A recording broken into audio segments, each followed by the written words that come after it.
We have to understand that the Israeli security elite, the people who are the generals in the army, the managers of the arms companies, the commanders of the prisons and the police, they are in a state of crisis. They have a problem because they used to be the most important and influential people in the Israeli political system, and to be able to become mayors, members of the Israeli parliament, or ministers in the government. And it's becoming harder and harder for them to get those jobs. So instead they are going to the private sector. Every Israeli general or officer from the level of colonel or higher can almost automatically receive a permit to trade in weapons. And so what they do is they start their own little arms companies, private companies, and they offer their products, first of all, to the Israeli military and the Israeli police. And after they sell their products to the Israeli military or police, they go to the world and to customers from all around the world and say, we have the expertise and the experience in fighting Palestinians, in repressing the Palestinian population. We have sold our technology already to the Israeli military, so the Israeli military is using our technology, so buy from us. And in this process, the Israeli security elite is gradually moving to the private sector and selling their technology to other countries by turning the Palestinians into a kind of experiment for new forms of repression.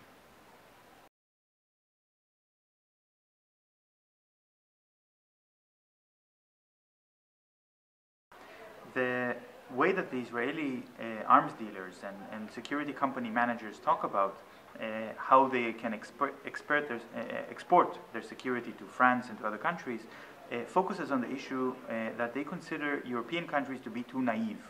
They say that in order to have effective security, you have to have racial profiling and to check people based on the color of their skin or based on their religion.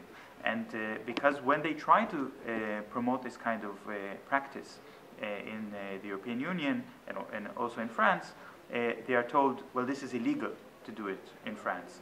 And so they say the French people are naive and they don't understand. But what in fact they are promoting is a model of a security state, sometimes also called a fortress state. This is, of course, a situation that's very easy to control. The population lives under very strict security rules, like they do in the state of Israel right now. But it also means that if you bring in all these methods of surveillance and repression of the population, you're also bringing in resistance. And the reason that it is so much more dangerous to live today in the state of Israel than it is to live in France is because of all of this resistance of people who refuse to live under military occupation and in a state of security. So if you want to have an intifada in France, what you also need to import to France is an occupation like you have in Israel.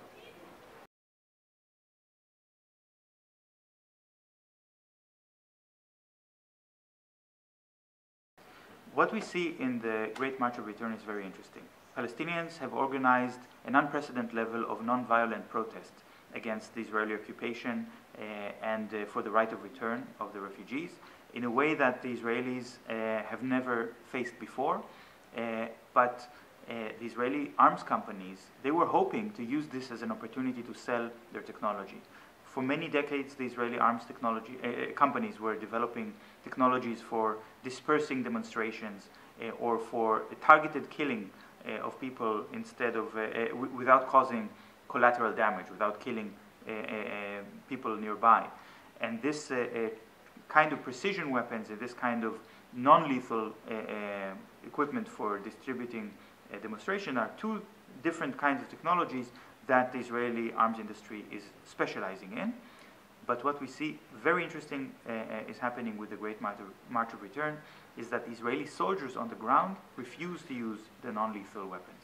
Instead, they choose to use lethal weapons and to kill Palestinian unarmed protesters.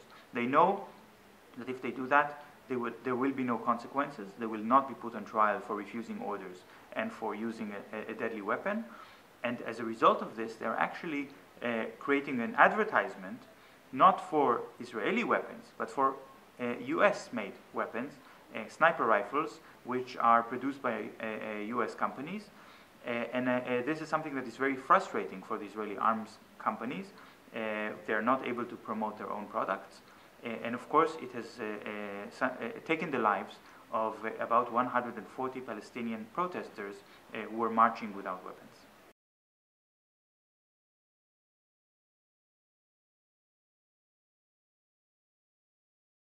The arms embargo is something that is less at the center of the Israeli media and attention as part of the wider BDS campaign, compared to other kinds of boycotts like the academic boycott and the cultural boycott, which are much more grabbing the attention of everyday Israelis.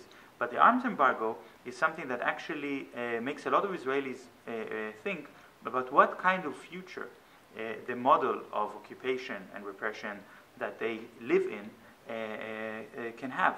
Because this is something that they understand the Israeli arms industry is not independent and not self-sustaining. It's part of a global network of arms companies.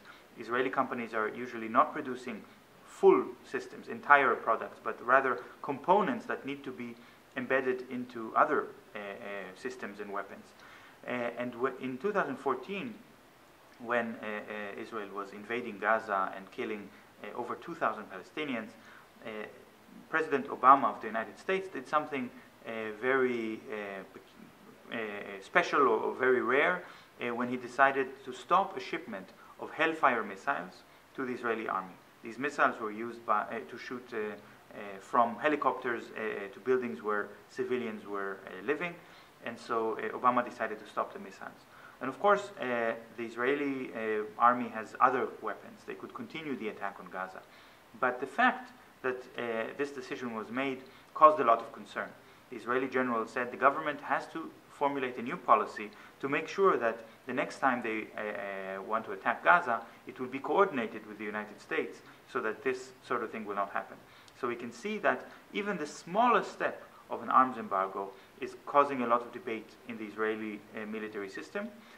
But of course, if we talk about a whole different level of embargo, where consumers will target companies that are invested in the Israeli weapon industry, and where consumers will ask that other countries will also stop selling weapons to Israel, this is something that will have a very profound effect on the Israeli public opinion. The military advantage of the Israeli forces is something that Israelis count on in order for them to not to have to think about politics, not to have to consider the need to make any kind of compromise with the Palestinians, because they can rely on their tanks and their airplanes and their cannons. What if they're not so sure about their military superiority? Then there is no choice but to start to talk about politics and to start to talk about the rights of Palestinians. Merci beaucoup, Shir Ever, d'avoir répondu à nos questions. Merci.